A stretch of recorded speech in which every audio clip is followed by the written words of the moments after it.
Ahoy and welcome to the Dailey-Lumber Spoilercast episode 2. This time we're covering Final Fantasy VII Intergrade. Going to focus mainly on the intermission DLC, but we're going to hit, all of Final Fantasy VII as a whole. Joining me is Sir Lumber. What's going on, man? Oh, living the dream as always. Oh, yeah. If it wasn't obvious enough, this is going to be a full-on spoiler for Final Fantasy VII Remake and Intergrade DLC, and we're probably going to get into some Final Fantasy VII original stuff. So, Yeah. if any Well, of and that, I think we have to, Yeah, you kinda just have because to. of, yeah. Cool. Well, I guess let's just start off with what is your Final Fantasy VII background, Sir Lumber? Well, I played, and I probably mentioned this before on the podcast, I played the remake last year when it launched, like, what was that, April last year? And that was the first Final Fantasy, like any Final Fantasy game that I'd ever played. But since then, I've played several Final Fantasy games, including the original Final Fantasy VII. And when the Intergrade upgrade patch for PS5 launched, along with the DLC, I played through all of that, the base game and the DLC. So I'm fully just ready to talk about all things Final Fantasy VII, aside from the spin-off games that we've talked about before, and the movie Advent Children is what it's called, which I own but have not watched yet, but I want to watch that. So as far as the base game goes, I am all caught up. So Pretty similar to you. Final Fantasy was always one of my video game blind spots. I don't know why. yeah, I know I would enjoy the series. I just never got into it. yeah, But my brother always swears by Final Fantasy VII being his favorite game, so I tried out the remake. I loved it, it's really good. and then I'm now on the journey of replaying, or I guess playing for the first time, all the Final Fantasy games. Yeah, it's Um, gonna be quite a journey. yeah, There's probably gonna be a couple that I skip, at least for a while. yeah. But I'm playing through them in not really any kind of logical order. So, Oh yeah, of course but not. yeah, But a good thing about them is you don't really have to do that, so it all yeah, works out. exactly. Um, Yeah, that being said, Final Fantasy VII Remake is one of my personal favorite games in yeah, recent memory. I really, really love the game. So when the DLC was announced, I was pretty excited because I played the remake and then I played the original, and then played the remake again, and then the DLC was announced, and I was excited to take a look at what they had in mind for Yuffie going on in yep, Midgar, yep. which is what the DLC focuses on. Right. So yeah, how do you want to start this off? Do you want to talk about the story of the DLC here? We want like what the Yeah, motivation is. yeah. I mean, I think it'd be good to go through the story because it's completely new, Yeah, right, to the canon. yeah, So, yeah, I don't know how you want to do it, but I do have kind of a layout of the story. You can maybe help fill in any gaps that I may have missed while going through it. yeah. Let's go for it. But yeah, all right. So things kick off as you'll be able to see just from the trailers alone. But kick off with Yuffie coming into Midgar and with a goal of stealing the ultimate The ultimate materia materia. Yeah, from Shinra. So, and she has an objective to meet up with some Avalanche members, Avalanche being the resistance group in Midgar, yeah, trying to take down Shinra as well. So, and then I guess she wants to meet up with a partner as well, also from Wutai. yeah, So, and I guess, yeah, if I didn't say that, and people who are watching this hopefully have the story of who Yuffie is and where she's from. She's a Wutai ninja. So, and she's really good at stealing things. So, that's yeah. where things kind of kick off in the Sector 7 slums. So, go ahead. Yeah, I was gonna say it's you're first introduced to her in the original game with her stealing all your materia. Yes. Yes. So it's Yeah. but Or, well, when Wutai, yes, but like yeah, you encounter her in the yeah, like randomly in the world, and yeah, you fight her, and yeah, she takes a little bit of money from you, and yeah. runs away. So, yeah. Yeah, she's the So ultimate that's what she materia does. hunter that she claims to be. Right. And Self-proclaimed. Yes. yeah, and the original game, she's like a bratty, Yeah. teenager. But like the fact that the Yeah. original game is like, it is what it is. The dialogue's not super fleshed out. Yeah. So you Yeah. just kind of have to like imagine her being a bratty teenager. Right. But I think they did a good job this one of conveying her being like a teenage girl who thinks she's more important than what she is or whatever. But Right. Right. Yeah. Obviously, very immature and yeah, inexperienced, but like has a lot of, I guess, like raw talent because she also wouldn't be in the an position she's assassin in. ninja. Yeah, she's also like just completely like badass. Yeah, So, um, yeah, so that's kind of where it kicks things off. You end up in the Sector 7 slums with her, going to meet up with people. And then, if I didn't say it already, this takes place just after the events of Chapter 7 in the base Final Fantasy 7 remake, which is where, Cloud, they fight the Airbuster, and Cloud falls, down yep, the pit of despair. yep. And Lands in the church. then yeah, right into the church to meet, and then he encounters Aerith again. But then Barrett and Tifa are back in Sector 7, and then noticeably Yuffie like says, "I'm gonna like stay away from them," Yeah. her and Sonon. Um, It's funny too but yeah, because when so they mentioned that they mentioned them to the rest of the Avalanche group, they're like, "Oh yeah, those people are crazy. They're the Splinter Cell. yeah, They are yeah, yeah, maniacs. Like, yeah. stay away from them." Which is you get a flavor of that in the base game too, like because they've been like the Avalanche. They keep referring to them as HQ. Yeah, Keeps saying like it's like isn't sending them resources or not. They're not like whatever Barrett and his team are doing. That is not the plan of the broader yeah, Avalanche. That is not the strategy that they are taking. So yeah. And it's but cool yeah, that Yuffie, you kind of see she wants to like be more aggressive like with yeah, them. for sure. Um, Yeah, for sure. She wants to like join up with them, and I don't remember where it mentions it, but they talk about it several times. How like I think those are the guys that we should probably be with. yeah. Actually, I think they would take this a little more I mean, seriously that than guy's what got a these other gun for an Avalanche members arm. are. I mean, Yeah, yeah, he means business. yeah, So yeah, but yeah, so you get lots of exposition and stuff, I guess, in the beginning, and you meet up with Sonon. But like before that, one thing I want to talk about that introduces pretty early is the Fort Condor minigame. yep, You encounter an NPC that like I guess in Avalanche that teaches you how to play yep. in the group of people that you meet up with Is initially. that Billy Bob or is that Um, one of the other ones? Billy Bob's I the couldn't tell you what any of the names are. I yeah. completely The forgot. I fact didn't even that write they it named down. a guy that like this guy's Yeah, name is Billy Bob, and we want you to remember yeah, that. yeah, yeah. I don't remember which one he is, Yeah, but maybe it is. But yeah, he teaches you how to play, and then you get a little side quest to around Sector 7. You can challenge a bunch of people to play to Fort Condor, which is basically like this little, like a tower defense, like crosses with like chess yeah, like yeah. mini game where you choose units, and each it's 1v1, and each person has like a side of the board that they place units and have towers that they have to defend, like a main Has the tower and then two circle, like side the ones. weapon circle thing where like this one beats that one, Right, which beats this one, which beats that right, one, kind of thing. right, right, Um, like range, defense, and attack.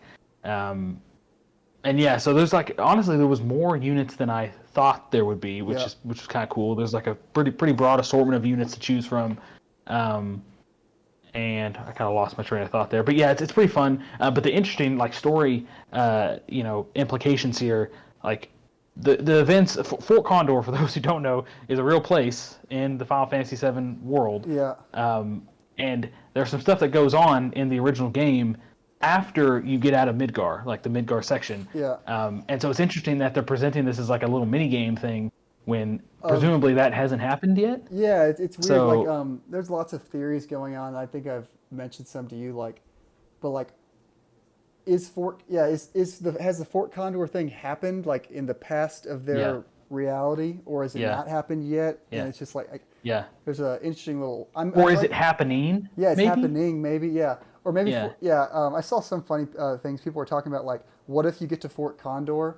And instead of this happening, it's like a yeah. big worldwide esports event, and like everyone's playing Fort Condor at Fort Condor. It's like a Dude, it would be interesting if they changed it that drastically because, like, and I'm kind of jumping ahead, but like we yeah, know where things end up at the end of the game where it's like anything can happen now, yeah, right? Anything can happen that could totally misalign with the original game, and they would be completely within, their right to do that because of how they set things up. But it'd be crazy if, like, 'cause at this point, in the story, like it's supposed to be canon, right? Yeah. Like nothing's different from the original. So Yeah. it's just interesting to kind of throw this wrench in there. It's like, wait, like what's going on with Fort Condor then, or what has happened? Is it like just totally a made up thing for like kind of esports, the equivalent of that in this world? So The small mini game, while it was fun, what I'm more excited about is it's made me interested to see what's actually going to happen at Fort Condor. yeah, yeah.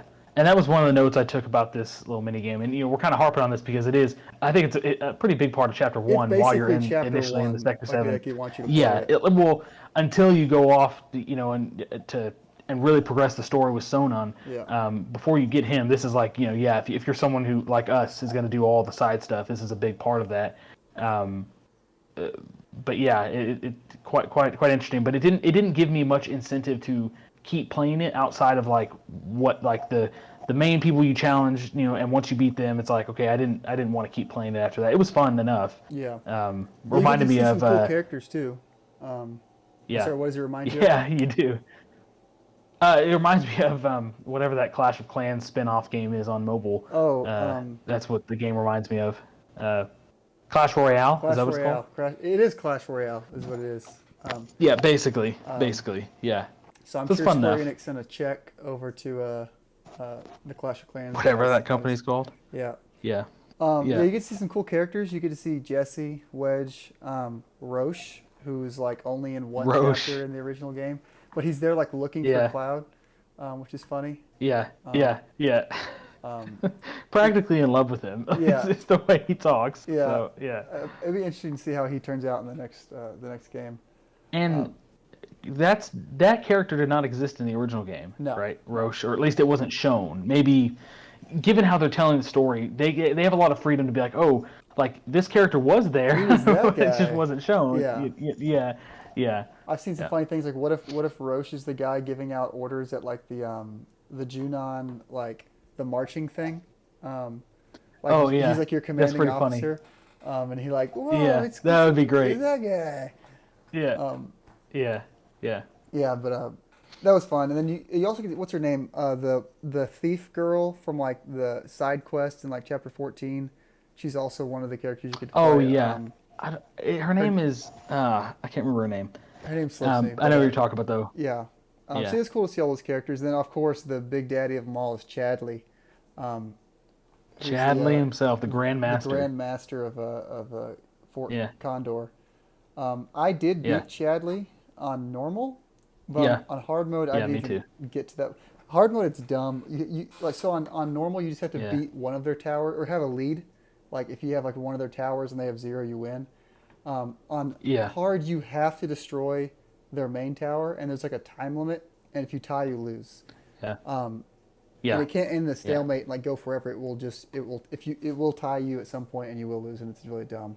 Yeah.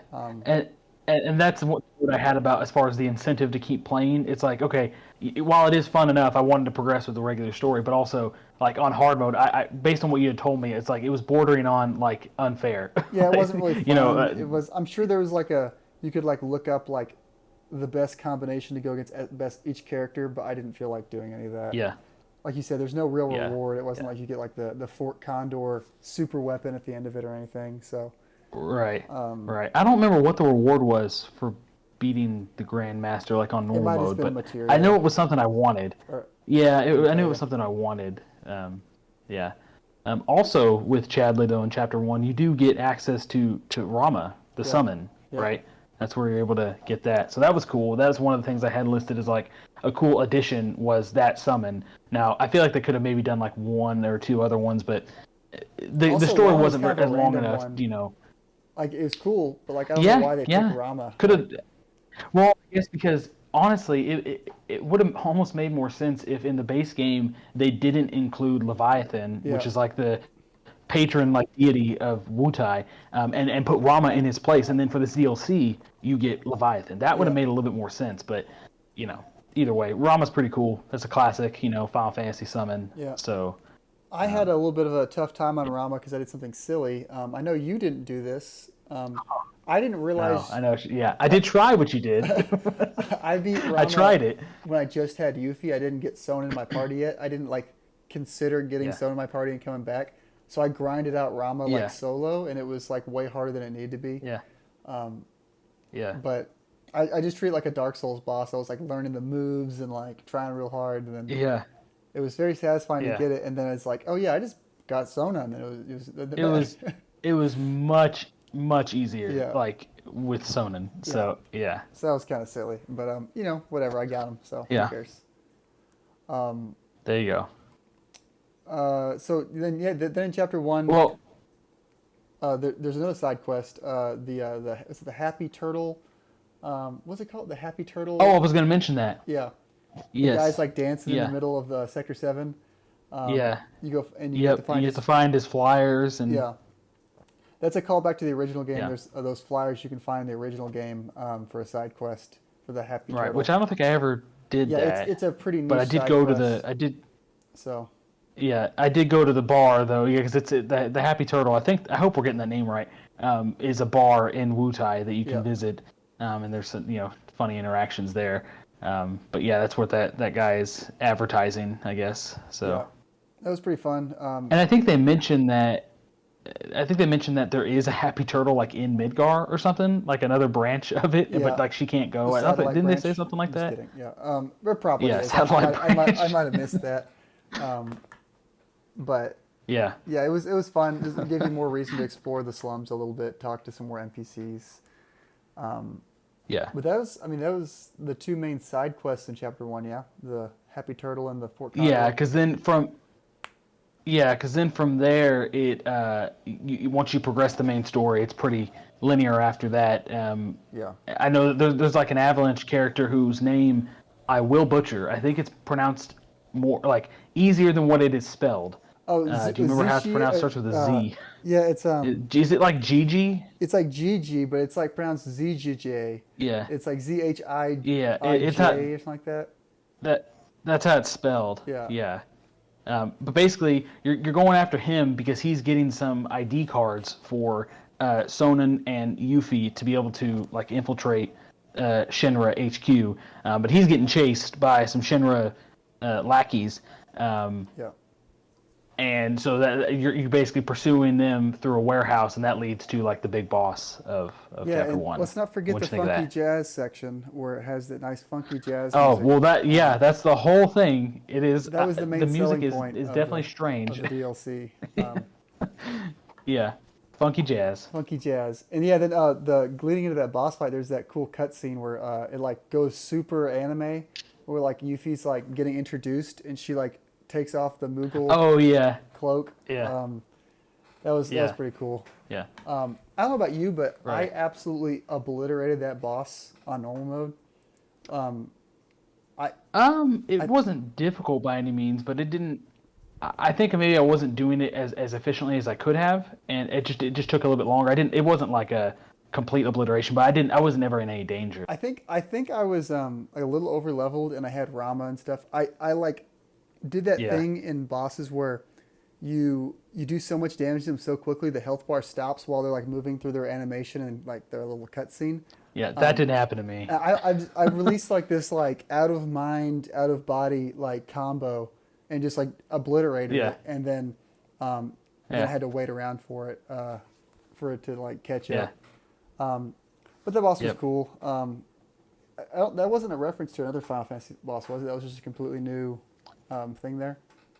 Not that I remember. Yeah. And for those who are watching and would like the name of the boss, it is the Gigantopede. So that's of what it was course. call. The Gigantopede. And How it's could I a- forget? gigantic centipede. Yes. That So- very original. Yeah. And that Yeah. Very creative. that's about all there is in part 1. I guess she does. There's small things Yeah. like she meets up with a Sephiroth clone, and she's a little weirded out by that. Oh yeah. I presumably Yeah. she has literally no idea what the hell's going on with that guy. But it was cool to Definitely see that. not. Cool to see that as like a nod to the player, like acknowledging that. Yeah. Yeah. But yeah, that leads into chapter 2, which is in the Shinra headquarters. Yeah. Yep. Since they got the ID cards, they are now able to get in there, and they've been told in chapter 1 that this materia that they're looking for is probably in the basement. Yep. Which puts them a good distance away from wherever Cloud and his team would be. But I don't think they're even there yet. Yeah. But they're like completely at the bottom of the building, and then whenever the rest of the team infiltrates the HQ, they're at the top. So nice, convenient placement there. So. Well, I guess they won't even be at the HQ yet, because this is it ends with the chapter 12, I guess they wouldn't. Whatever. Right, it ends with the plate falling. Yeah. So yeah, jumping ahead there, but yeah. I think you see Scarlet on an elevator, yeah, and she's like, Yep. she like recognizes them. She's like a little curious why they're there, but they obviously know who she is, especially Sonon. Yeah. Yeah. But then you start a fun little that's what I had adventure noted down. The Shinra building. Yeah, and you get some exposition because they encounter her on an elevator going down to the basement. But it's like it was hard for me to tell at first if like she knew who they were and like was like wary of them or like. But eventually you do like when they get to the basement, she like goes a different direction and like blocks them off. Like you guys are gonna go this way, and you're not coming over. You're not following me. And then you get some exposition with Sonnen and like how Scarlet she's the head of like weapons R&D, and one of her like mech machines like was the cause of his sister's death. Melfi, I think was her name. I don't know if that is a character because I didn't have that. Yeah. So that was her name, and I actually didn't have it written down. I just remembered because it sounded like how video games do this with siblings and stuff. They have like similar sounding names. I thought when it first mentioned her name, I thought she was going to be like Yuffie's sister, Melfi, Yuffie, like. Yeah. But I don't think that's a character from the original game. But that's Sonen's sister. And yeah, she dies in battle with a Shinra mech or whatever. So you get that exposition there. Yeah. Basically, what you do then, you do a lot of Scarlet's testing them. You like go through little battle sequences against robots where Scarlet's basically just toying with them, and we're going through the building. You're turning on power to different parts of the building. You're going up floors and stuff. And then you get to a fun little mini game. I don't know if I'm getting ahead of what you have here, but the box breaking mini game. No. That was the next thing that I had. Yeah, that was you have two levels, just like the original game. The first one's pretty simple. The second one is ruthless. If you want to get the max score, you have to memorize the layout and do a perfect path and get each box. But if you get that, I think you get the EXP up Materia, which is super helpful if you want to get to the max level. Right. I spent more time than I'm proud to admit trying to get that max score late one night, but I got it. I remember it. Yeah. I remember it. Yeah, I remember. Yeah, I did not. I'm when I play games, I do try to be very very thorough. But when stuff like that comes, I'm like, it's not worth it. I'm good, especially for a DLC that's self-contained. I got a little too into it. It was one of those situations where it was if I knew at the 15-minute mark this is going to take me an hour or whatever, I might have stopped. But at 15 minutes, it might only take 30. Yeah. And then at 30 minutes, it's taking too long to stop now. So I just had to finish it up. Yeah. Right. Fair enough. But yeah, all of this little turning on the power and going through these little tests leads you to a battle with Scarlet in her big red mech suit. Well.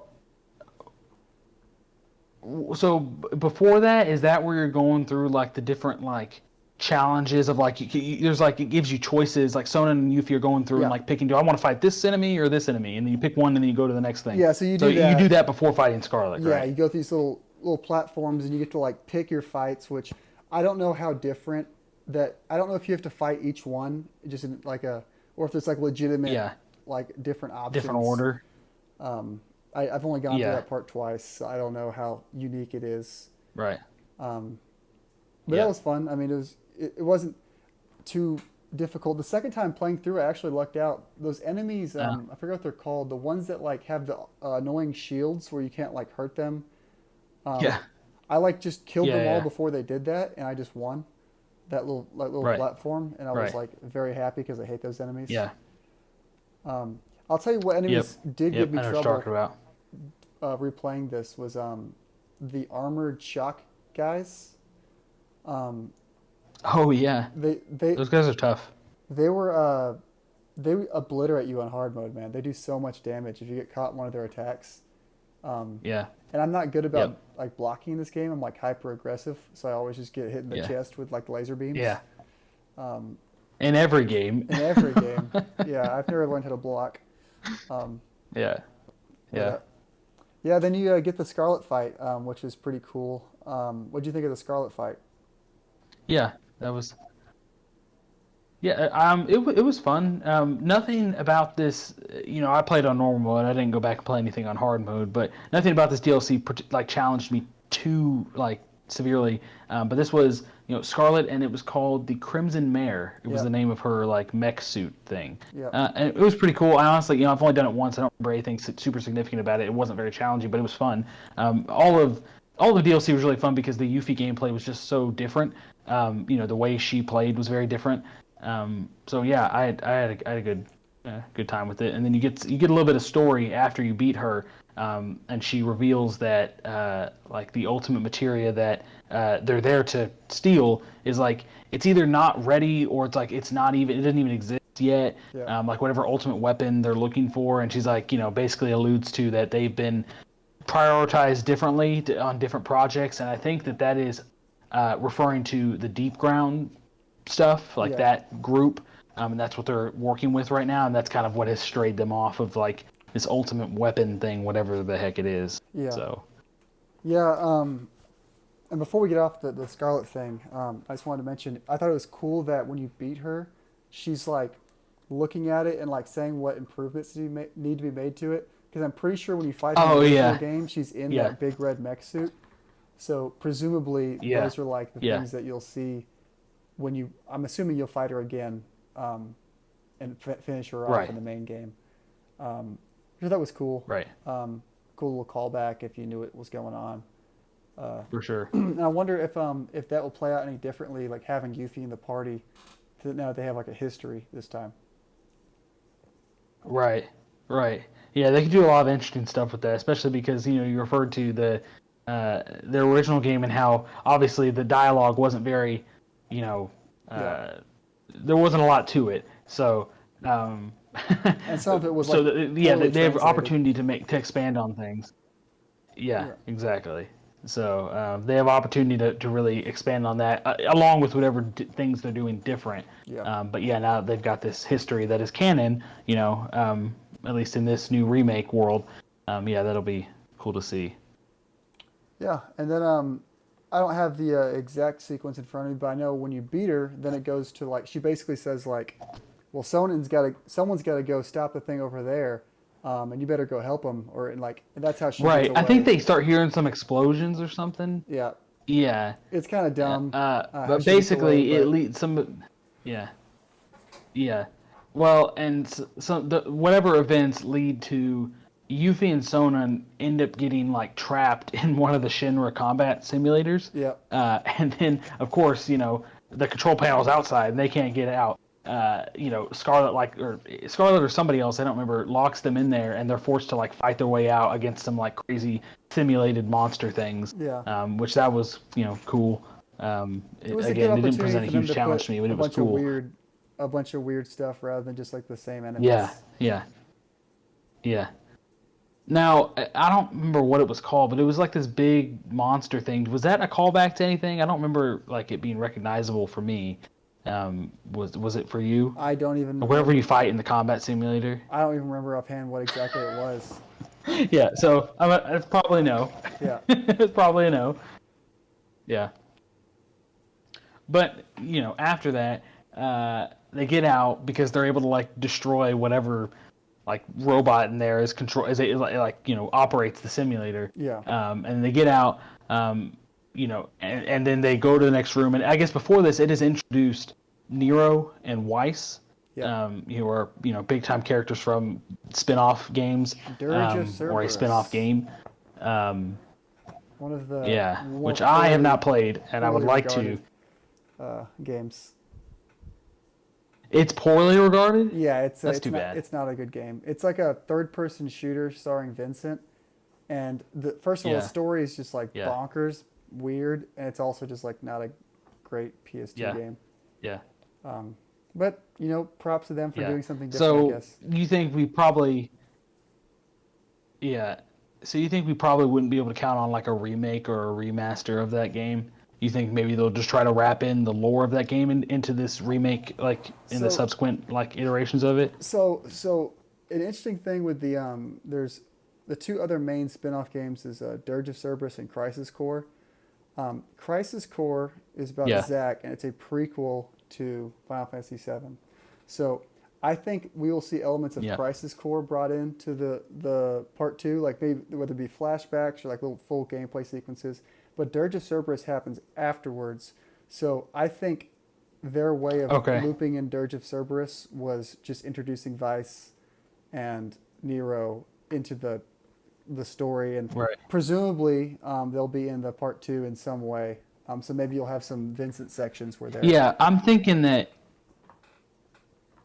Yeah, I'm thinking that maybe they'll play a bigger role than and come in earlier. I yeah think they had a reason for introducing them other than just be yeah like, oh, these are characters from our, the sequel game or whatever. Like, yeah I think that maybe they'll come in because they are cool characters. So, yeah yeah, yeah. Vice is a little goofy with his like shirtless. He's like a Sephiroth boy. Got no shirt and the crazy hair. yeah, Um, yeah, yeah, so and he's got like yeah, yeah. he's got like guns, but also swords. He's like I don't know. He's just a maniac. He's also like Gun swords. he's also like a Yeah, being downloaded so Hojo can like live inside of his digital bot or download. It's very strange. I don't know Dirge of Cerberus very well, but yeah. Which is another new feature. Yeah. yeah, Well, which is another new feature of the DLC and Intergrade. Weiss is like a boss in the combat simulator that you can challenge in the base Final Fantasy VII remake, and yep, it's like insane. I tried it like once, and I'm like, I'm yeah. alright, It's thanks. weird. It's like you have to know what you're doing to damage him because I think you can only damage him after dodging one of Yeah, his attacks. I don't think it really tells you yeah, that. Um, but yeah, I tried him a few times. I decided it wasn't worth my time. But I have watched videos on YouTube of people like beating him in 25 seconds or something stupid like that, um, which is it's ridiculous. pretty cool. You should look it up.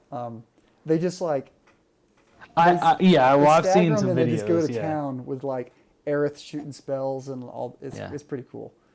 Um, yeah, but not yeah. something It's I actually played. definitely like I don't know if you damage him. Yeah, I don't know if you damage him when you dodge, but you like can definitely build up pressure on Yeah, him, and then the whole mechanic is you build up pressure, and that leads to staggering him, and then definitely when you stagger him, you can yeah, like unload yeah, and then do big damage. So, yeah. and there's like crazy That's a techniques lot of for damage. getting that done. So Um, yeah, that's a lot of damage. Yeah, yeah. I didn't. I tried it a few times. It wasn't really worth it. It was cool that it's there. If people want to try a hard boss fight, I mean, I'm glad they yeah, add stuff like that. Um, yeah. they also added. I guess while we're on the subject, we'll just talk about. They added stuff like that for Yuffie as well. After you beat the story, you get Right. some combat simulator stuff for her, and that one's a little more just refreshed stuff. Like you fight Bahamut, Rama, Right. and then the Pride and Joy Mark II or something like that. Pride and joy. Yeah, and Yeah. so you Yeah. fought all of those things in some capacity in the game, so it wasn't super exciting. I got to the Pride and Joy fight, Right. which in the base game, Pride and Joy was like one of the easiest parts of that boss sequence. And this one, I just got to him, and they grabbed Sonon and just like slammed in the ground, and then just like shot a laser at Yuffie, and I died, and I was so upset I have not like tried it again. Um, it's pretty Yep. rough, but once again, Kind of cool that it's silly. there. Yeah, People can play that's that. it. Yeah, and it's locked behind hard mode, right? Yep. You have to Again, play in hard that mode. that boss sequence for Yuffie. Yep. Yeah, which I don't like because I would like to be able to play like I don't know. I don't feel like grinding and getting that good at the game, but I want to experience those fights. Why can't I just do it on on the regular base difficulty? I don't know why it has to be Yeah. locked behind hard mode, but They can lock the trophy whatever. if they want. Same with Weiss. He's But, he's locked behind hard mode too. yeah. Yeah, right. And I'm not a trophy hunter, so if they want to do that, like you only get the trophy if you do it on hard mode. Yeah. That's fine, whatever. There are plenty of people who can do it. Yeah. But I'd rather just be able to fight, and if there's any kind of story or extra stuff that comes with it, that's what I want. So yeah. Well, the good thing is always YouTube and the people who do it 15 minutes after the game releases. So I've always got them to fall back on. Yes. Yes. This is true. I don't know how they do it. Yeah. So let's get back to the story, I guess. I think pretty soon after this is when you fight Nero, right? This is basically the end of the DLC. Yeah. So yeah. Yeah, and there was a scene while they were trapped in the combat simulator of Nero. He like freaking kills all the like. There's like deep ground soldiers as well. So Nero and Weiss are with this group called Deep Ground, and they've got these other like superpowered soldiers, I guess. And he freaking kills all of them, and then I guess just deuces out and goes to another room, and then they come out of the simulator and go into the next room, or go down the hall or whatever, and then they encounter him, and I didn't realize that was going to be the end. I know, not knowing anything about Deep Ground or Weiss or Nero or anything like that, I thought I was going to fight maybe Weiss or I didn't know who I was going to fight. I didn't think Nero was going to, but spoiler, it is. So, and that was a pretty cool fight. He's called Nero the Sable, and he's got like these crazy dark attacks that he uses. It was a fun fight. Maybe you can remind me. I think you've done it twice and more recently than I have, but nothing about the fight was again nothing super challenging. It was fun. I got it the first try, but I almost died probably a couple times, but it was a fun fight. It was kind of different, and I don't know, do you have anything to say about the fight? I know there was multiple phases to the fight, and it does get I did die the first time. I'm pretty sure I died in like the third phase and had to start the whole fight over again, which is kind of rough. But it's a cool fight. It's interesting because I'm like I said, I don't know a whole lot about Dirge of Cerberus, but I'm pretty sure I know for certain that Weiss is basically like a god, and Nero is also very, very powerful. So just seeing like Yuffie and Sonon take him on is kind of interesting. But yeah, it was a cool fight. Nothing particularly noteworthy. I thought it was a good ending. I did know, just based off what I knew about Weiss, that it'd be very strange if they made Yuffie fight him. So I was thinking maybe you'd... I didn't necessarily know he would be the end of the DLC, but I didn't know what else they could end it with other than, fighting Scarlet again. Right. So I don't know. Right. Well, and the only reason we even... Yeah, and the only reason we even knew Nero was in it is because they showed it in some of the trailers. But going into that, I don't know. I guess maybe Scarlet could have been a logical last boss, or maybe I don't know, Rufus, Shinra in some capacity, Heidegger. Heidegger, I feel like he's a huge guy, but I don't know. It's like he doesn't know how to fight. I've never seen him fight in any capacity. So you don't fight him in the main game. He's just kind of there. So maybe that'll change in the upcoming parts. In the original, don't you kill him in the original? You get to Midgar and you just kill him real quick, and then you fight Scarlet. Maybe at the end. Or is he part of the Scarlet fight? I can't remember. I don't remember. He's there in some capacity. I honestly, you might be right. I think you may fight him there. Yeah, I'm pretty sure he dies. Yeah. Okay, I think you're right. But it's it is not memorable though. Is the thing. So. I want to see Heidegger all roided up in a shirtless boxing match. I feel like he's definitely that's him for sure. Fighting him and Barrett, just bare knuckles, just Barrett's got one arm behind his back and just yeah.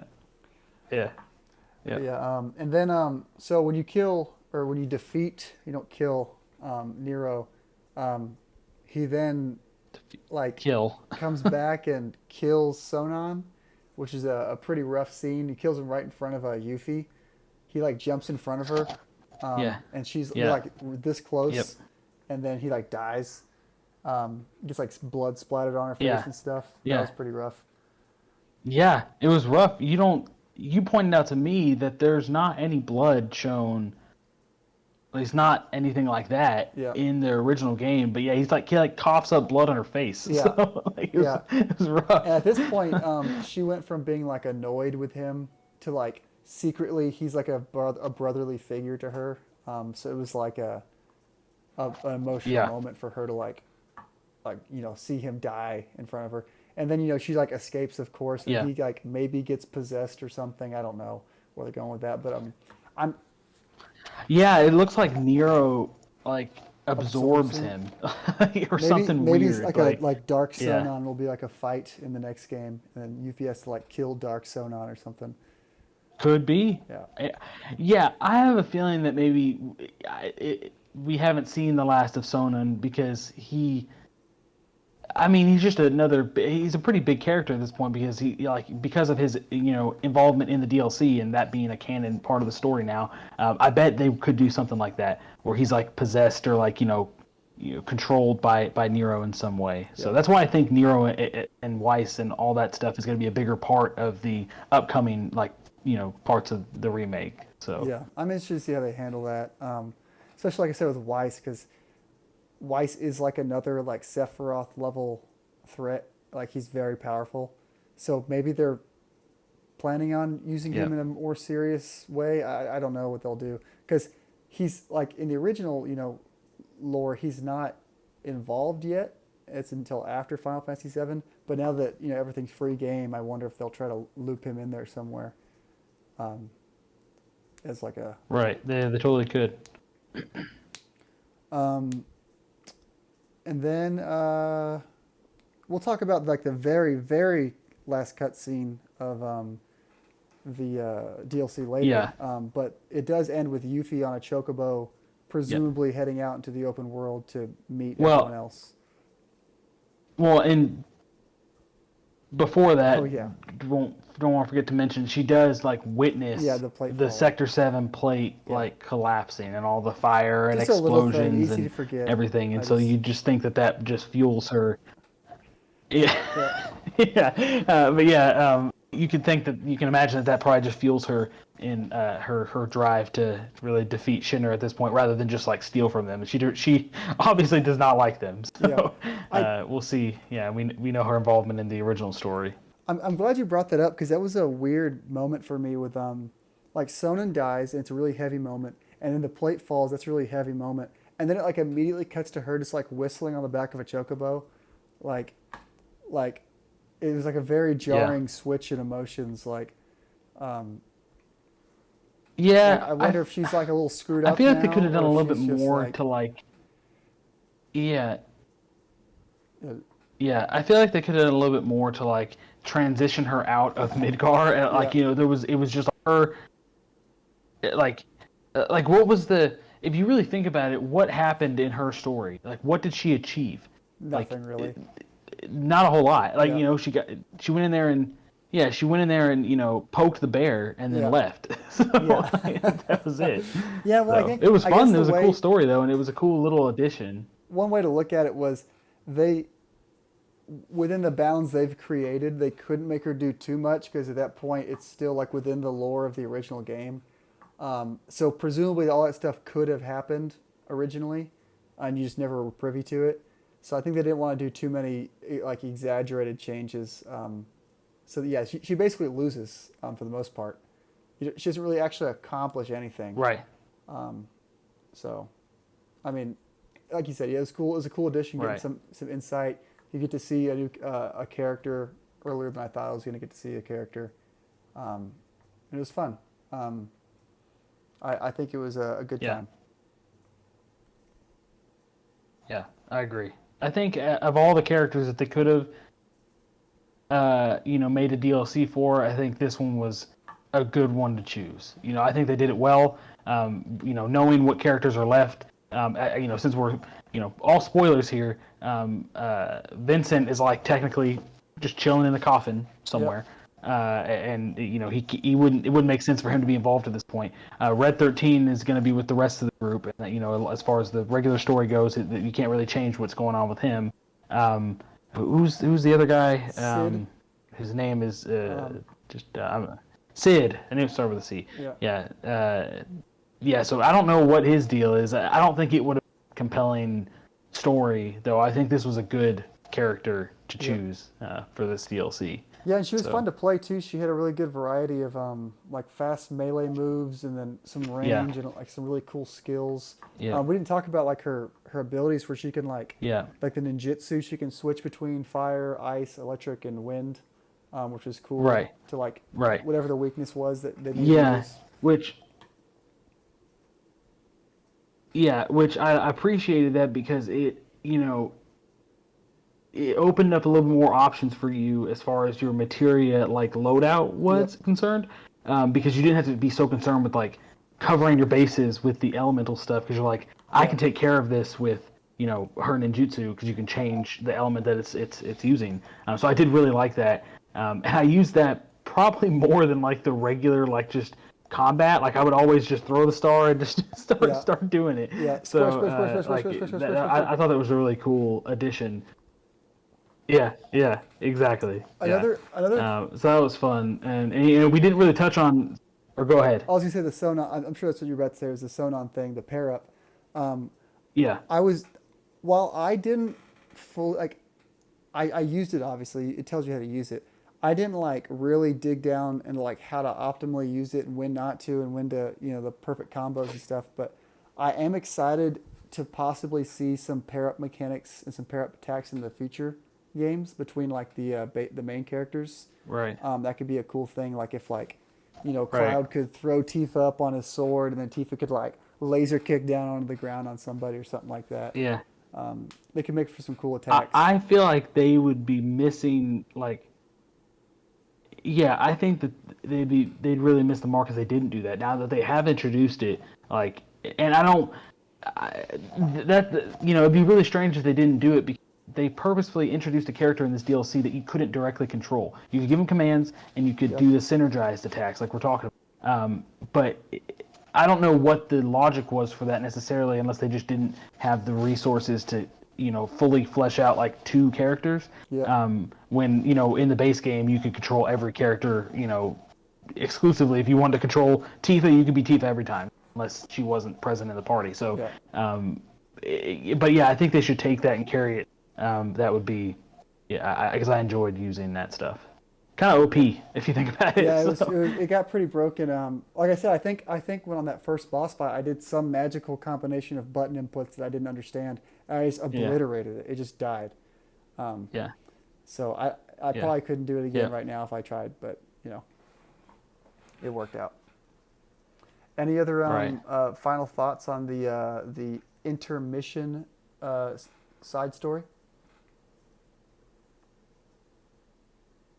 No, I think we covered everything. Yeah. I'm ready to jump into whatever we want to talk about with Intergrade and then the larger Final Fantasy VII universe, if you want.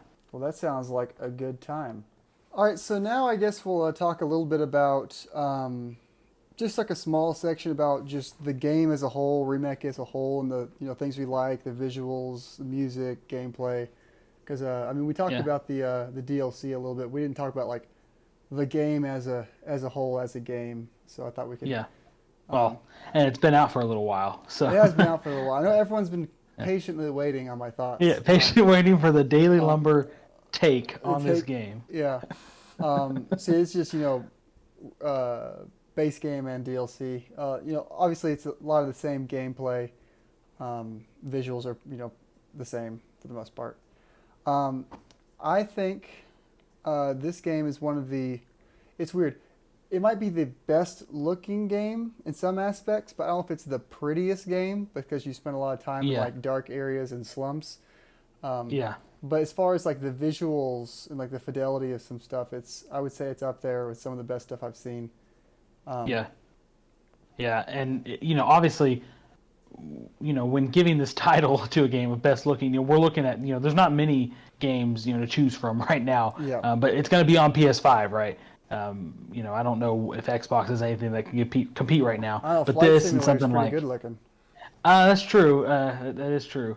I probably don't have the absolute best setup for Xbox to appreciate that, but you have something like Demon Souls Remake. That game looks very good. Um, Obviously, Ratchet and Clank, which we'll talk about in another video. That one, that's probably the prettiest game if we're being honest. Yeah, I think that one, just the fact that that has the positive, the benefit of having like more um, pretty like environments. Environments, yeah, Yeah. A lot of Final Fantasies in the slums, a lot of browns in the slums, and then like a lot yeah, of blue and greens in the reactors and the labs and yeah, stuff. yeah, But as far as like the yeah, character models of like the main characters, it's probably like the yeah, best I've yeah. seen. Like, Absolutely, the realism for sure. yeah, Yeah, and then there's those crazy like cinematic cutscenes yeah. that you get, which are just like, yeah, those are What's nuts. weird I want the about whole. those are Go ahead. kind of those kind of freak me out sometimes because in the original Final Fantasy VII there was like the cutscenes with like the little like chibi characters, and then there was Yeah, like the yeah, at the time the really good FMV cutscenes, and it's like two different yeah, character models, completely different. yes, In this game, when it goes to like ultra mega cutscene, the characters are like 95% similar, but like their face is yeah, just slightly different. yes, So yes, it's like kind of like takes yeah, me back, yeah. or, like because it Yeah, specifically, yeah, all of them are affected that way, except for maybe Sephiroth. Like he looks pretty much the same. yeah Like, but yeah, the main cast of Barrett, Aerith, Tifa, and Cloud, like yeah they're all like they look a little just tweaked, but just they a, look good, but yeah just a little it different. looks good, just like slightly Yeah, different. yeah, yeah. Just like, is that their like fraternal twin brother and sister? Yeah, Like like their who's Bizarro who's form. that? Um, Bizarro form. Yeah, but yeah, yeah, the character models are really good. Not all the NPCs are as good. There's like three or no, four tiers. There's like the main playable characters. There's like the yeah, important villains, and then there's yeah, like the reoccurring NPCs, and there's like the like generic townsman NPCs who just look yeah, like yeah, generic Final Fantasy anime characters. Like they don't, yeah, they yeah. don't. Yeah, because you have like the primary Avalanche characters that you deal with more often. I wouldn't count those as regular NPCs, but then you have like a handful of like named NPCs that looked pretty good. But yeah, Yeah, the general townsfolk are just old woman. Like I don't know yeah, if they name any of them like that, yeah. but like yeah, they don't look great. Man, um, Man. yeah, they Yeah. hopefully in the next one PS5 only assumed maybe everyone will look beautiful like Yeah. Cloud and the gang. Yeah. Yeah, I But want the whole game to look like those crazy cutscenes. That's what I want. exactly, I want to That'd play be those nuts. crazy cutscenes. Yeah. Yeah. Exactly. Yeah. Um, another you know presentation thing I like a lot is the music. Is Yeah.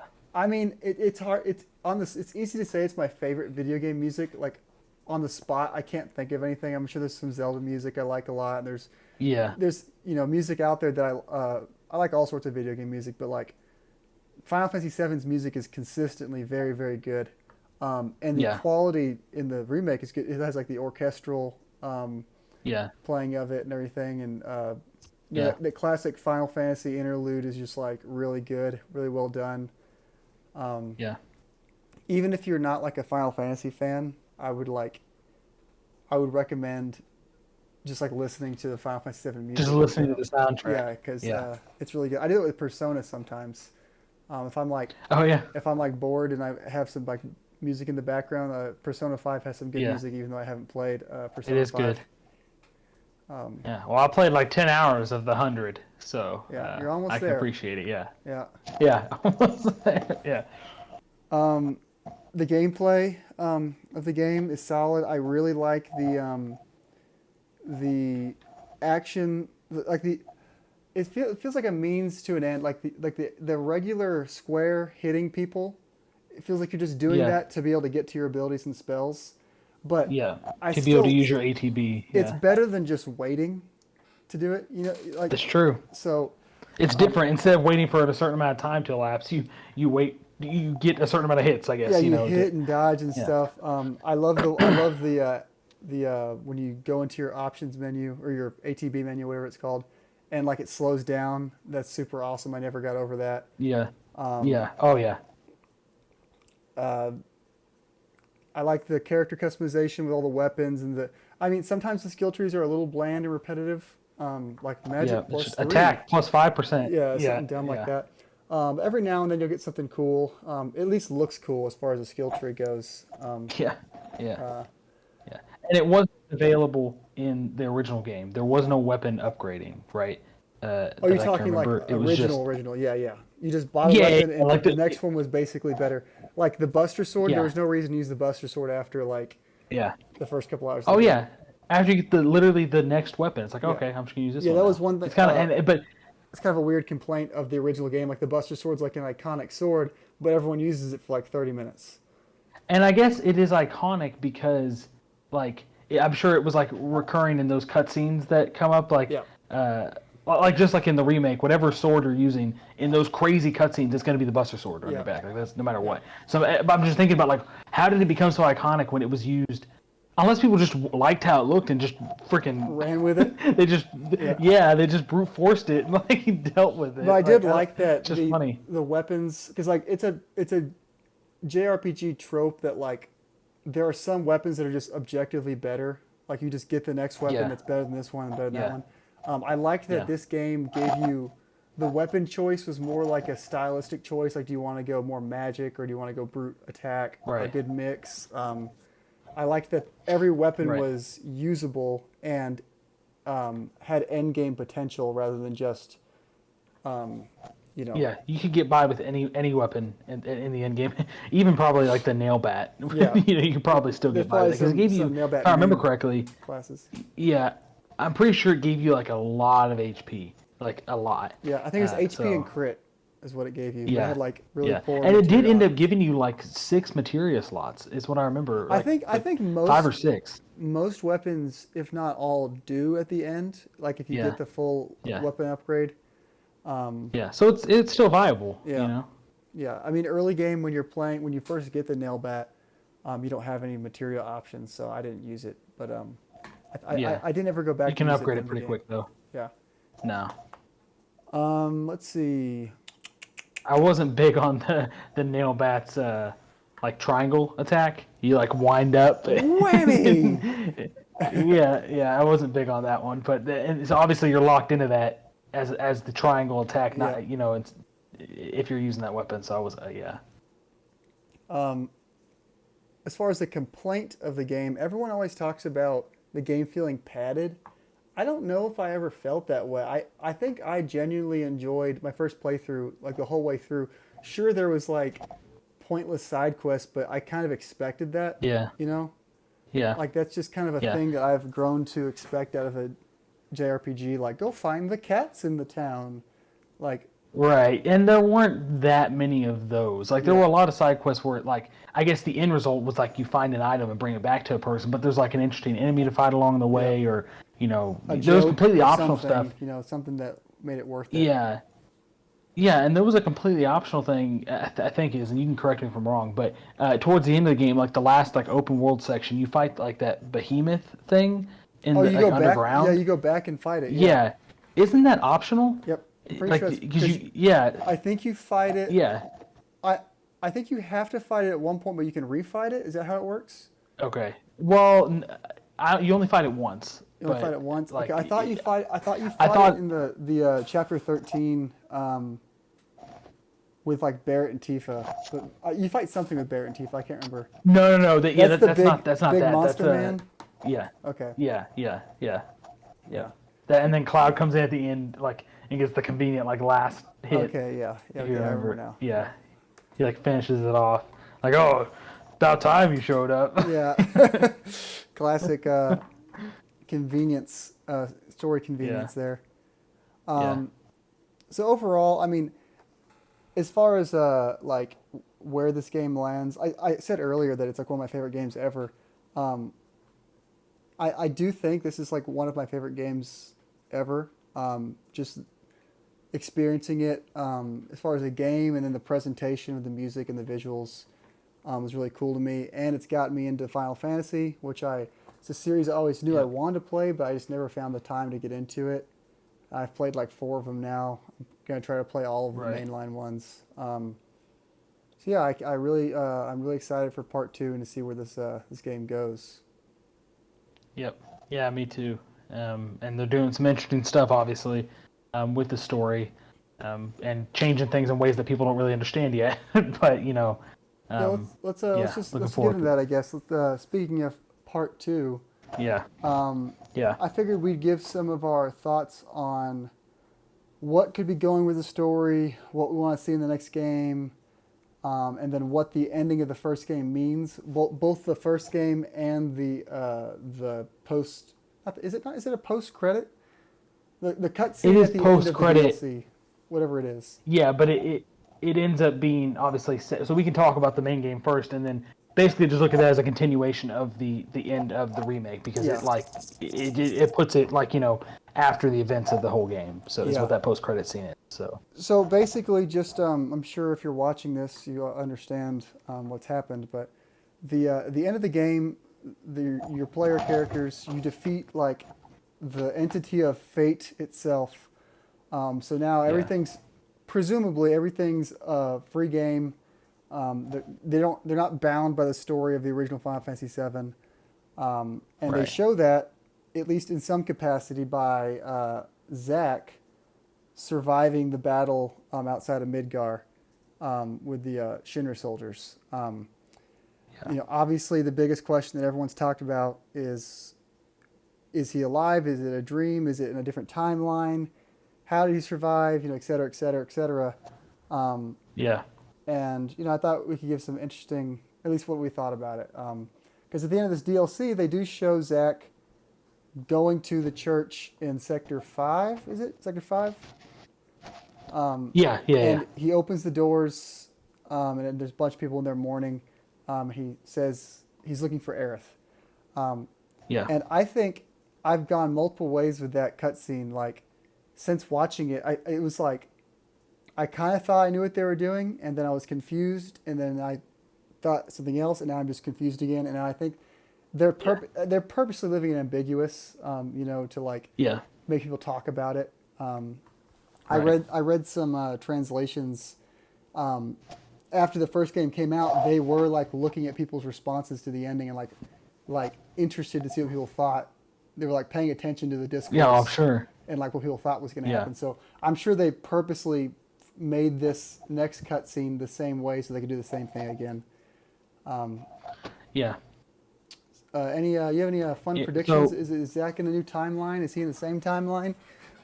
well, I watched a video today actually, and it pointed out something that I didn't like go and verify it, but they sounded so confident when they said it, so I was like, okay, I guess that's what is happening That's here. all that matters if you're confident when you Apparently, say when you it. see the shot, yeah. Well, I mean, there's reason to believe them. It just Yeah, either they're right or they're like completely wrong, and I'll tell you why. Because maybe like their perspective was off. But the scene after the end of the DLC with Zack standing in front of the church, like deliberating what he's going to say to Aerith before he goes in. Apparently, when you get this shot of him like standing in front, and you can see up into the sky. And apparently, this video said that there's a plate above him that is the Sector 7 plate that is still there. So I think that's what I saw, and I can send you yeah, the video later. We can talk about it, but that it said that like no, it's still up there, and it's like okay, well then it is obviously another timeline then. yeah, But that confuses things even further because he goes in the church. Obviously, Aerith is not there, but first of all, why isn't she there? And what is going on in this timeline that the Sector 7 plate didn't fall? Or yeah, when does it take place in the timeline? And then what are all these people doing there? Presumably like refugees, injured. Like if they're not refugees from the Sector 7 plate, like falling on yeah. them, like what are they there for? So Well, I mean, I may need to verify that, you could but just like say if this is all true and the plate was up there, there is like a time in the game when the plate's up there and Aerith is with them. Yeah, Aerith is with the yeah, oh, yeah, party. for a So while, there, I mean, you yeah. could conceivably see Zack showing up to the church then, but then the question comes, But why are there a why the bunch of people? like Maybe it crying was a really injured people? strong, really remorseful Sunday service. I don't know what they were there for. Maybe Um, so. I've In seen all this sorts of rundown abandoned church, yeah, Yes, I've seen all sorts of stuff yeah, like the flowers look more wilted on the ground, like Yeah. Aerith's dead. Have you not seen anything about people saying that the Sector 7 plate was still up there? I have not noticed that. No, Because that was a shock to me. I was like, wait a minute. I'll have to rewatch because it. then it's still up in the air. Because I is think still that up there's in the like air. the question of like, okay, yeah, yes, but he just totally threw me off. But so, if you remember, so it shows the scene. I guess this is part of like we have to make sure we're being clear, like which scene we're talking about. But like in the base game of Remake, it shows. But you know how Zack wins his fight against the Shinra soldiers that like ambush them. Yeah. When he's not supposed to, he's supposed to lose and die. But you can see like in the distance, like the Whisperers or whatever they're called, like the ghosty boys. Like you can see them surrounding the city, basically like it's appearing in it, like whatever's happening is so like powerful or whatever that it's crossing timelines. Yeah. So that's why I guess the option is there. Like, is there some kind of weird like merged universe now, like based on what happened in like the in the story with them defeating fate and The whatnot? sacred Like, timeline. obviously we can sit here and yeah, the sacred timeline. Yes, exactly. Oh, we're touching all the references here.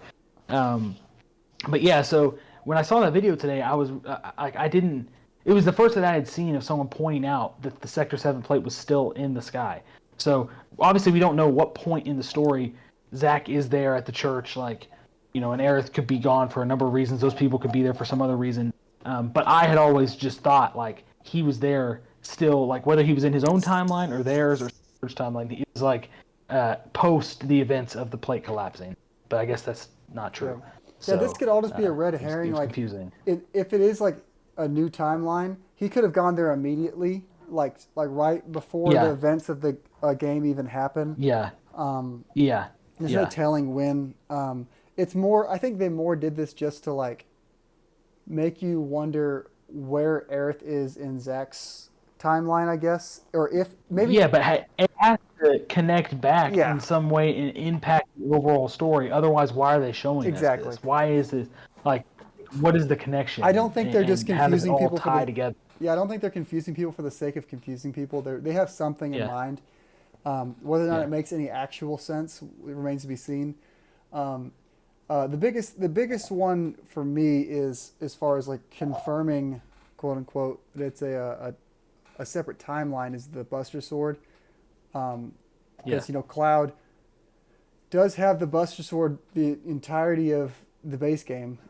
So maybe if this is, I don't know, like before the base game and then something happens to him in Midgar, I don't know. I feel like it's a separate timeline. Well, yeah, because it has to be, I know the idea of like a merged timeline is really weird to think about, but it has to be that or a separate one. It cannot be the same because Zack was carrying Cloud like at the end of the base game. You see like where that scene where they cross, they like but like feel each other or whatever, but where's Cloud? If this is like some weird merge timeline, is there two Cloud? Yeah, I don't know. That, I feel like they are like. I think maybe the preference from the general public is for them to stay true somewhat to the original. I want them to go off the wall. I want it to be so totally different that I want it to be bonkers because, and for people, and I'm gonna just throw this in here and maybe upset somebody who may watch this that feels this way. But like people who get upset about the things they've changed, it's like first of all they have a right to do that. It's their IP. Secondly, they've already made the first game that you like. Go play it if you want it. Why do you need it remade again? Why not? I applaud innovation and new things. So I want them to be very different because that gives me a reason to be invested in it rather than just expect like the same thing that happened, but it's prettier. Like know. So I'm ready for them to do new crazy things. Yeah, Final Fantasy VII is it's like a historic game as far as like it was a huge thing back when it came out. Everyone was talking about it. It was like the second best selling game on the PlayStation. It was like a life-changing game for a lot of people. And I don't think just remaking it will hit the nostalgia for people. But like if they really want to be part of the conversation again, like everyone they have to do something totally different. Yeah. And why not? Why not do something crazy? And like, I think there's no reason not to. I think it can still be a super enjoyable experience. Like I'm not worried about like them not bringing us to places in the original game. I'm sure you'll still go to all the Oh, they're towns, absolutely going to. and you're gonna. Yeah. And I don't know. My like what I think's gonna happen. I'm not saying it's what I want or don't want, but I feel like the most effective thing they could do for me would be to like keep on a similar, not the same, but a similar story path, and make you wonder what's going to be different at each step until something big I don't happens. even want that. Um, Because the thing is, the more I think about it, it's like I feel like they can't do that because, like, the whole point with like this, whatever this Sephiroth is that is there that knows Yeah. about the future and wants to change things. I feel like he's going to do that. I feel like he's going to instigate that stuff, and maybe he's not going to win, but like, he's going to make sure things don't happen the same way. Like, I think they need to make some of the larger story beats different. Maybe have some of the same, but have some that are just completely different. Like, so you really have no idea what's going to happen. do you So think they're going to kill that's any, what I want. kill any of the main characters off, other than like possibly Aerith? I don't know. The thing is, they could. Like, They what totally if, what could. if They that could not fight, kill that Aerith one-on-one and kill fight somebody else. in the desert with Barrett? What if Barrett just dies there? That with his like the mining buddy or whatever his name Yeah. is, Marlene's Could. dad. Could. I feel like that's probably too early on, but could Yeah. could happen. Or introduce new playable characters. Like, I wouldn't be surprised. because there's only 9, right? Now, how would you feel if just like Zack was a new playable character, but he was just like an Echo Fighter of Cloud? Like, I wouldn't like it. I wouldn't like it unless they didn't have them playable at the same time. Like, Yeah, I'm talking I just like- want Cloud and Zack in my party. Like, what? yeah, I'm just saying, like, what if you do play as Cloud as part of the story, but he plays just like, sorry, what if you play as Zack in part of the story, but he plays just like Cloud? What about Yeah. like Biggs? I mean- Biggs is like alive apparently. What if Biggs becomes a playable character? He could as well. Or I Roche. think it's reasonable to expect that, or Roche. I think it's reasonable to expect that Biggs will be a playable character. Like, it could happen. I just, why keep him alive if not to keep him Now, involved? what if Biggs is dead in Cloud's timeline and he's alive in Zack's timeline? That cutscene you see at the end, what if that's in that we Zack's don't know. timeline? And then Biggs joins Zack's party, yada, yada, yada. And then when the merged Yeah. timelines come back, Biggs is Yeah. like, whoa, guys, what do you mean I'm dead? Just some goofy time shenanigans that I'm Yeah. sure will happen regardless. Yeah. Yeah. Well, then, I mean, then that begs the question, like, how did Biggs get injured in his time in Zack's timeline? Because the Sector 7 plate apparently is still there, and that was the whole way he got injured. Well, we don't actually know if because he was defending the pillar. That scene So- with Zack is before or after the plate fell. It could still fall. Well, that's what I'm saying. Yeah. Oh, it could still fall. Could still fall. That's true. Oh, there's so many unanswered Yeah, questions. it's purposely like they want everyone to talk about it. I'm just hoping it's not a Star Wars situation. They have this whole story written up and they're just going to do it rather than like piecing it together as they go. Yeah. I'm hoping that they have the entire. I have a feeling they put this together. Like, I'm sure the details are still coming together for maybe the third part or whatever. But like, they had in order to like do this remake. I think they needed to think all of this, from beginning to end, how it was going to work out. Like, generally speaking. So, yeah, I trust them. What if I think based on what they've done so far, they've earned your trust? Yeah. What if the big timeline merging happens like at the very end in the crater? Like, what if you're playing Cloud's whole journey to the crater, and then you're playing Zack's whole journey to the crater, and then like some weird Sephiroth time nonsense happens in the crater, and then you control Zack and Cloud fighting Sephiroth in the crater, like. It'd be cool. Yeah. I mean, there's so many. That's what I love about this, because there are so many ways that they could go that we can think of, and then there's however many more that we can't even. That they could do, the things that they could do, because they could do something totally different, totally not expected. Like, I want that, So. Yeah. I'm on board with the thinking one of the things that Sephiroth presumably is like a future Sephiroth or more knowing Sephiroth than the original Final Fantasy VII. Like, he knows he loses, presumably, and then he knows he Yeah. loses again in Advent Children. Spoiler alert for that one. Yeah. Um, Yeah. Well. so yeah. I haven't even seen it. I knew that. presumably this Sephiroth knows he's lost to Cloud like 3 times. He got stabbed in the back of the reactor, died, and then he lost to him at the end of Final Fantasy VII. Then he loses to him in Advent Children. He's probably like, "Hey man, this isn't going to happen again. I'm going to make sure something different happens." Yeah.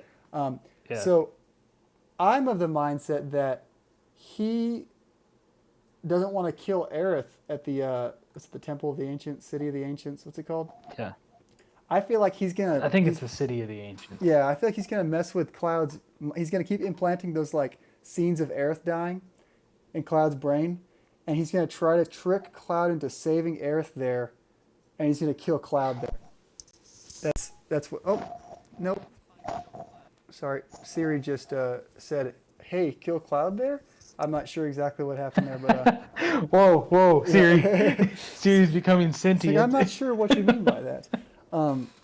Yeah, but I think Sephiroth's gonna try to manipulate Cloud into trying to save Aerith, or sacrifice himself for Aerith, because he knows that Cloud is the one that keeps beating him. Yeah. So I think my like big brain tinfoil hat thing is, the second game ends with that scene, the City of the Ancients, and then Sephiroth kills Cloud, and then some nonsense time merging BS happens because Aerith is like, no, and then you play as Zack in the final part, which is just the same. It's just playing as Cloud but with a different hair color. Now talk about making people mad. Yeah, that made people mad. Sony is really pushing all their classics to kill all their main characters. You know, The Last of Us. Pretty sure Kratos is gonna die one of these days. I mean, he's gonna die one of these days. I didn't say who died in Last of Us. I just could said be the next Last game. Of Us. Okay, well, I just said spoilers. Yes. But yeah, I apologize for that one. But yeah, I think that'd be cool. I think that'd be cool. That'd be a lovely day on the internet if Cloud just got murked by Sephiroth. I think no matter what happens, absolutely murked. No matter what happens, when it gets to that point in the game, that's because you're gonna go there. You're gonna go to the City of the Ancients, and something's gonna happen. Either Aerith's gonna die again, or someone's gonna sacrifice him or herself for Aerith. Whatever happens, that's gonna be a crazy cutscene, and it's gonna be like the most emotional part of the entire game. That's gonna be like a 6-minute like beautiful cutscene, and someone's gonna die really, really horribly. Yeah. Yeah, I mean, the more I think about that, I don't know what I mean. I'm just here for whatever they want to do, but there's no way they're gonna get away with that scene. Like, come away from that scene without making people mad. So it's like, that's what that scene's for. It's to make people mad. There's no way they make this dramatic of a change to the ending of the game where anything can happen, and then they just play out the biggest spoiler scene in history the same. They're not going to just do the same thing that everyone knows happens. No. Even people who haven't played Final Fantasy VII know that Aerith dies. I knew it. Yeah, exactly. Before playing the original game, I knew it. Yeah, I knew that Aerith died. I didn't know it happened so early on in the game because there's still 20 hours or more of the game left to play. But so I think something very pivotal is going to happen there, and whether I think that'd be a cool way to end it, but also if they ended it there, it's going to be like a 4 or 5 part series. I don't know, yeah, there's still a lot to come after that. So that's what I would like to. I want to see something cool happen there. Yeah, they could do whatever they want, and this is still assuming that maybe they go to the City of the Ancients earlier, something happens, or we don't know what's going to happen. That's kind of what I'm interested in how things pick up in the next part because we didn't touch on it very much, but part of the post-credit scene for the DLC was all of them traveling to the village or city, whatever, of Calm. Yeah. And there is where you get the big exposition drop from Cloud about who he is and what Sephiroth did and all. So I'm interested to see how that kicks off and what kind of lore we get from that. Is it the same? Is it different? Like, you I've know, I've seen be interesting. some other people talking about this, but I was already thinking this in some capacity before I saw people talking about it. The fact that they end off in calm in the DLC, um, I'm I'm really thinking the next game is going to start immediately with like flashback slash exposition dump, and you're going to be playing as Cloud and Sephiroth in the flashback, and Sephiroth's going to be like your tutorial character. Oh, dude, that is the fact that that's what's gonna happen. Yeah, That sounds exactly like right because you're gonna that yeah play as Cloud and yep Sephiroth in that scene where he like kills that dragon in Nibelheim or whatever. yeah Um, absolutely yeah, that's what's gonna happen. I would put money on it. yeah, That sounds because that's easy. That's easy. yeah, It's an easy way to start the game off yeah, and like oh yeah, I can see it right now. I can see it happening right now. yeah. It's gonna be Yeah, awesome. that'd be Um, good. and I don't know if they'll do the whole thing, like you'll play the first like hour or so there. I don't know, or if it'll be a quick thing. Um, that is going to be. I do think that this game will take advantage of flashbacks and or alternate timelines with like say the game's open world. Say it's an open world game, because the original game was open world. Let's just say it's going to be. I think they will sprinkle in like linear flashbacks with Sephiroth or whatever, or like alternate timelines with Zack for story reasons. Like I don't think you're gonna play as Cloud in an open world and then Zack in an open world. Um, No. but they could dip in little flashback scenes where you play as Zack, or even just like current day scenes where you play as Zack in like a linear fashion for story reasons. Um, but I don't think it'll be like Right. it. The open world thing is still. I'm not convinced yet. Like, I think it'd be super awesome if it was Yeah. open world. And they could do it. Like Final Fantasy 15 had a huge open world. They could make um, Final Fantasy 7 Remake Part 2 a huge open world. Um, but that'd be a lot to ask for. And then Yeah. you need some sort of vehicle traversal. You're not gonna just walk with your Right. giant body across the land. Yeah. They'll need to give you like traversal What options do you early. mean? That sounds fine. Yeah, Cloud grows to a 40-foot tall building and walks across the entire Yeah. world. Um, Yeah. and then it comes in the thing like, how are they going to do the story? Because like the original game, you walk into a town, there's like little text boxes of like the explanations and stuff. Like, are they going to have like cutscenes that were reliant on who you have with you when you get somewhere, and like people don't show up in the cutscenes, and then there's all sorts of like Yeah. different.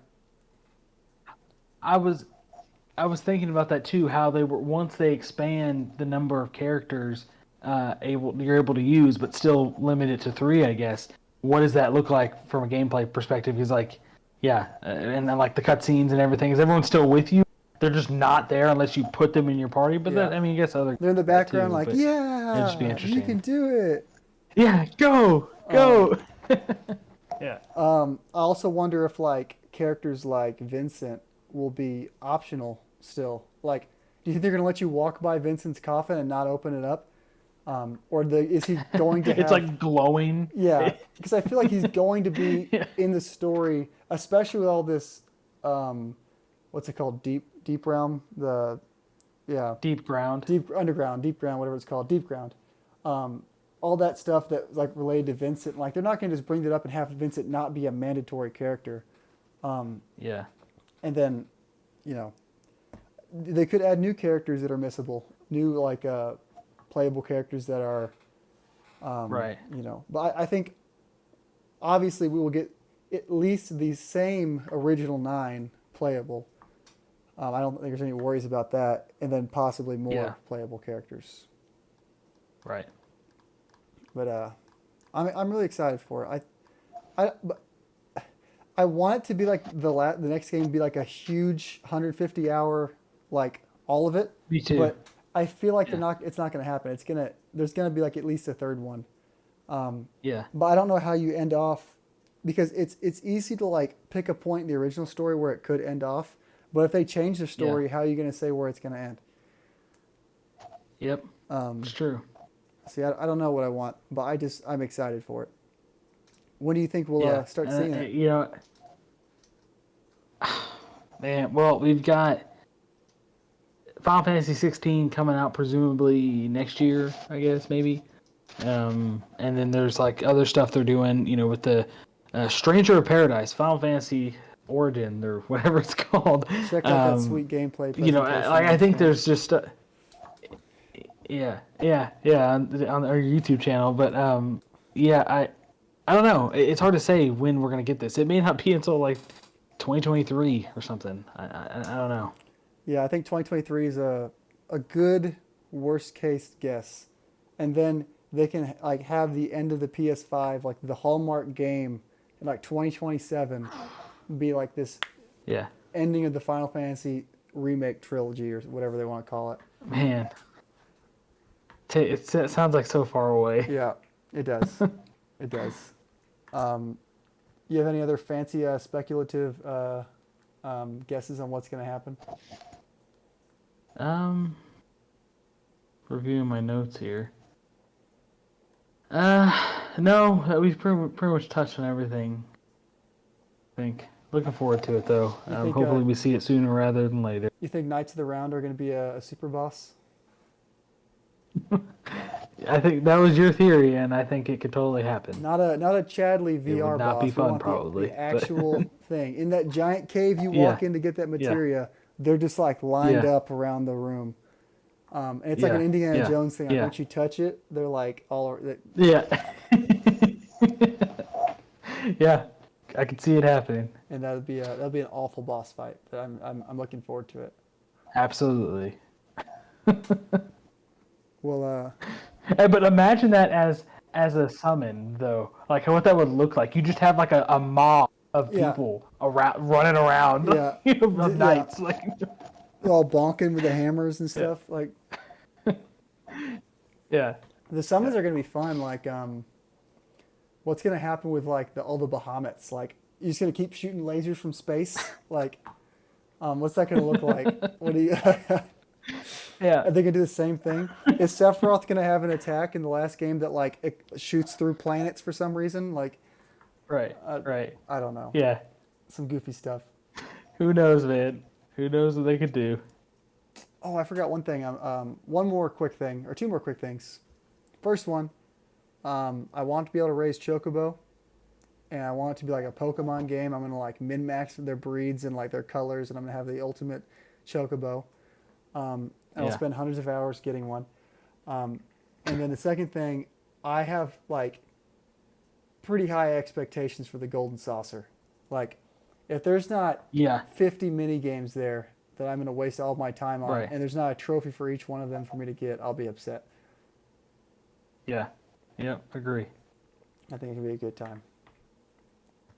Well, you For sure. any other final thoughts? No, I'm good. The Chocobo thing I did not dabble in very much. You get one. I think you get a gold Chocobo from something, and that is how I like circumvented the entire emerald like weapon. breeding it myself. Yeah. You trade it. That's right. Yeah, I think it's the emerald weapon. The guy in Calm. The guy in Calm. Yeah, so I didn't do it. Valuable things for you. Yeah. And the reason why I didn't do it is because of like not that because I'm I play Pokemon just as much as the next guy, but it was just the game is so old and it's just very cumbersome like and tedious to do that stuff with like just working the menus and it was just too tedious, so I just didn't want to do it. But yeah, I would probably do it. I would dive into that in the remake for sure if they included it. I want to be able to fight, whether it be a traditional fight or like a quick time event or just some stupid like first person shooter cannon. I want to fight all the weapons: Emerald, Ruby, Sapphire, Diamond, Ultimate Weapon, all of them. Yeah. Because the one gets like laser blasted by the cannon in Junon in that cutscene. Right. I want to be the one like behind the cannon, like something like that. But, yep, I'm here for it. Cool. Well, I guess with that, all that's left is say thank you for watching. This was a fun conversation. A good another spoiler cast under our belt. There may be another one coming soon for another PS5 exclusive that may have come out less than 24 hours between this game. But Yeah. that also stars a blonde-head anime boy who Right. is very powerful. With a large sword. With a large, large something. He's got a lot going on. Yeah. But yeah, thank you for watching, and we'll see you shortly. Say da da da da da da da da. Sorry. Okay, I just wanted to get that on.